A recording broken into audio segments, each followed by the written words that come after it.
अरे तुम औरतें अपने आप को समझती क्या हो? घर के छोटे मोटे काम करके हम मर्दों की बराबरी कर लोगी? हाँ, भूल जाओ। अच्छा, आप इस गलतफहमी में जी रहे हैं? मुझे तो पता ही नहीं था। हम औरतों का काम आपको इतना आसान लगता है? तो ठीक है, सिर्फ एक दिन के लिए मेरी जिंदगी जी कर दिखाइए। सुधा की बात सुनकर कपिल सोच में पड़ जाता है। इतना क्या सोच रहे हैं? सिर्फ एक दिन की बात है, 24 घंटे कुछ भी नहीं है। अरे नालायक, हाँ मत बोलना वरना फंस जाएगा। अरे माँ, इतनी कौन सी बड़ी बात है जो आप इस तरह की बातें कर रही हो? और सुधा, तुम तो नायक फिल्म के अमरीश पुरी की तरह मुझे चुनौती दे रही हो। ठीक है, मैं एक दिन के लिए तुम्हारी जिंदगी जी के देखूंगा। अरे ये क्या कर दिया? ठीक है, कल आप मेरी जगह घर संभालेंगे। सुबह ठीक 5 बजे सुधा कपिल को नींद से जगा देती है। अरे क्या हुआ भाग्यवान, इतनी रात को मेरी नींद क्यों खराब कर रही हो? भूल गए, आज आपको घर संभालना है। 5 बज गए, चलिए चलिए उठिए उठिए। कपिल मन मार के उठता है और किचन में चला जाता है। कपिल किसी तरह नाश्ता बनाता है। अरे मर गया रे, नाश्ता बनाने में ही मेरी हालत खराब हो गई। अभी तो बहुत काम पड़े हैं। कपिल का बनाया हुआ नाश्ता खाते ही घर के सब लोग मुंह बना लेते हैं। अरे नालायक, इसे तू नाश्ता कहता है? पराठे आधे कच्चे आधे पक्के, अब तू ही बैठ के खा इसे। इतनी मेहनत से बनाए नाश्ते की बेइज्जती देख कपिल को मन ही मन बहुत गुस्सा आता है। अरे खड़े खड़े क्या सोच रहे हैं पिताजी? जल्दी करिए, मुझे स्कूल के लिए देर हो रही है। कपिल अपने बेटे को स्कूल पहुंचाता है। पिताजी, ठीक 12 बजे मेरी छुट्टी हो जाएगी। आप वक्त पे मुझे लेने आ जाइएगा। मुझे इंतजार करने की आदत नहीं है। हाँ हाँ पता है, मैं आ जाऊंगा। कपिल बेटे को स्कूल छोड़कर वापस घर आता है और सोफे पर बैठ जाता है। अरे बैठ क्यों रहा है? जल्दी से खाना बना, मुझे भूख लगी है।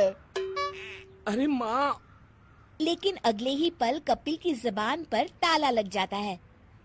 कपिल रसोई घर में जाकर जैसे तैसे खाना बना लेता है।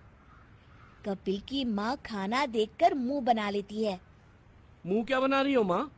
खाना है, खाओ।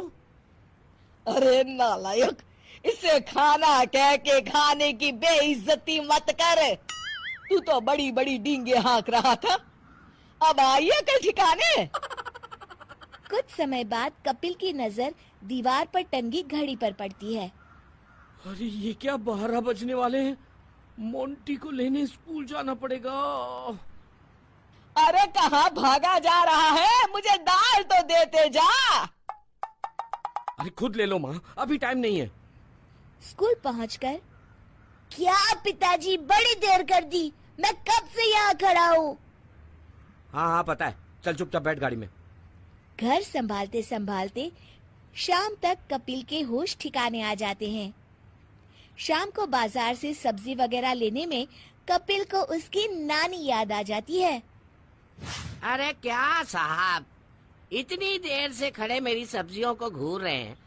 आपको कुछ लेना है तो लो, वरना बेकार दुकान के सामने भीड़ मत लगाओ। अरे आप इतनी बदतमीजी से कैसे बात कर सकते हो? देखते ही देखते कपिल की सब्जी वाले से लड़ाई हो जाती है। फिर कपिल मुंह लटकाए घर लौटता है। अरे इतनी देर कहाँ थे कपिल?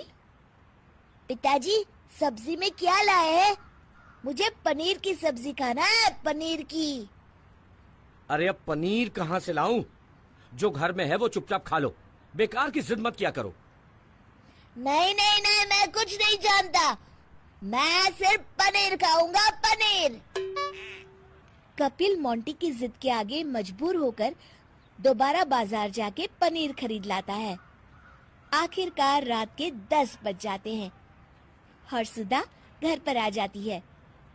सुधा को देख मानो कपिल के कंधे से कोई बोझ उतर गया हो। अरे सुधा, अच्छा हुआ तुम आ गई। आज मुझे पता चल गया कि घर की औरत की जगह कोई नहीं ले सकता। मैं एक दिन घर नहीं संभाल पाया और तुम इतने सालों से बिना किसी शिकायत के घर संभाल रही हो। मुझे माफ कर दो सुधा। ये अब क्या कह रहे हैं जी? पति पत्नी दोनों गाड़ी के दो पहिए हैं और दोनों का दर्जा समान है।